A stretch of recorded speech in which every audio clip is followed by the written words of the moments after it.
अगर पहलगाम में ही रहने वाले मामा भांजे की एक जोड़ी चाहती तो यह हमला टल सकता था, लेकिन इन्होंने 3,000 रुपए लेकर, मात्र 3,000 रुपए के लालच में भारत के साथ गद्दारी की और देश की सुरक्षा को दांव पर लगा दिया। इन दोनों के नाम हैं बशीर अहमद जोथाड़ और परवेज अहमद।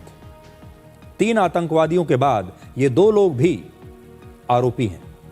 पहलगाम हमले से ठीक एक दिन पहले यानी 21 अप्रैल को बशीर अहमद ने ही सबसे पहले जंगलों में छिपे 3 आतंकवादियों को देखा था।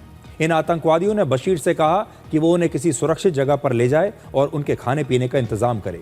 आतंकवादियों ने बशीर से कहा कि ये सब काम उसे अल्लाह के नाम पर करना चाहिए, कश्मीर की आज़ादी के नाम पर करना चाहिए और भारत जो जुल्म कर रहा है कश्मीर पर उसके लिए करना चाहिए, उसका बदला लेने के लिए करना चाहिए।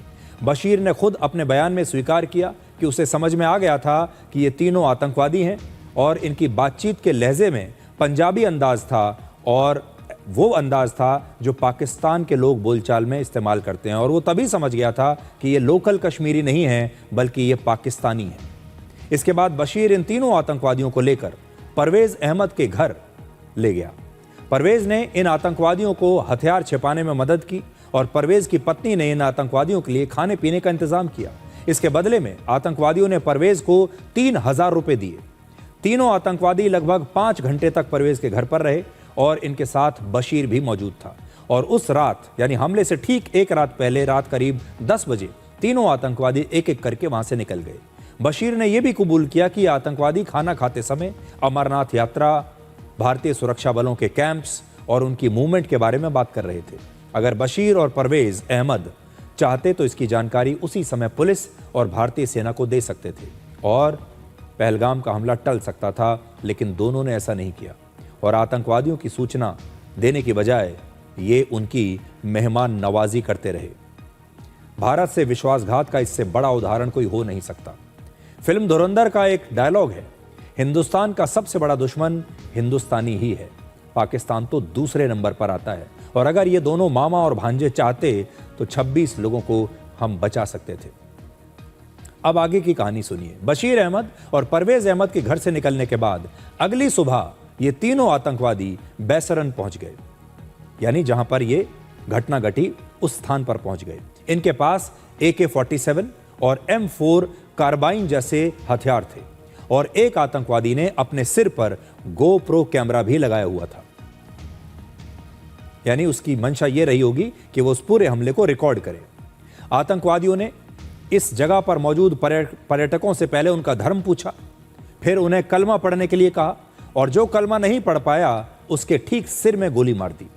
तीनों आतंकवादियों ने जानबूझकर ऐसी जगह चुनी थी जहां से फायरिंग करके वो ज्यादा से ज्यादा लोगों की हत्या कर सके और इस पूरे इलाके को उन्होंने एक किल जोन बना दिया था। और जिन लोगों को जिंदा छोड़ दिया उन्हें आतंकवादियों ने कहा कि जाकर मोदी को कह देना, मोदी को बोल देना। जो महिलाओं को छोड़ दिया उनके पतियों को तो मार दिया, महिलाओं को जब छोड़ा तो कहा वापस जाकर मोदी को कह देना, यानी हमला करके सीधे भारत सरकार को एक संदेश दिया।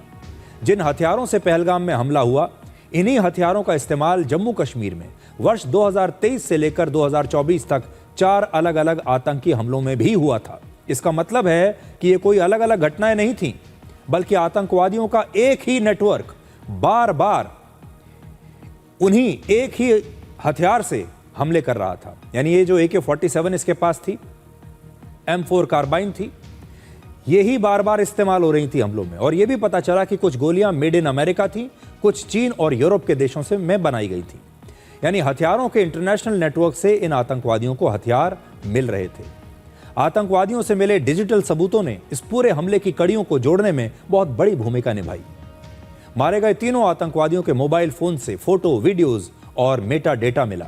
मेटा डेटा से यह जानकारी मिली कि फोटो किस तारीख को किस लोकेशन पर लिए गए थे। आतंकवादियों के मोबाइल फोन और GoPro कैमरे का सीरियल नंबर और डेटा मैच करके यह पता चला कि यही कैमरा इससे पहले के हमलों में भी इस्तेमाल हुआ। कुल मिलाकर पूरी तरह प्लान करके यह हमला किया गया था और इसके मास्टरमाइंड साजिद जट ने पूरे ऑपरेशन को पाकिस्तान में बैठकर हैंडल किया।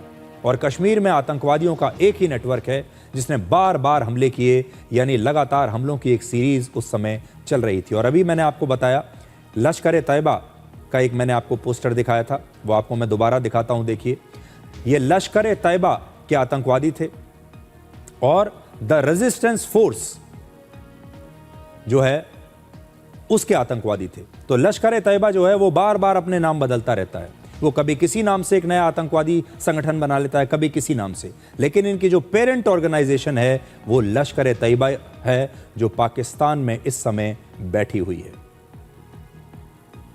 ये है पूरी कहानी। और इसके बाद जैसा कि हमने आपको पहले दिखाया था, 300 वर्ग किलोमीटर के इलाके को छान मारा हमारे देश की रक्षा एजेंसियों ने, हमारे देश की सेना ने, और फिर आखिरकार खोजकर जंगल से पकड़कर इन तीनों को निकाला और इन तीनों के साथ वही किया जो इनके साथ होना चाहिए था।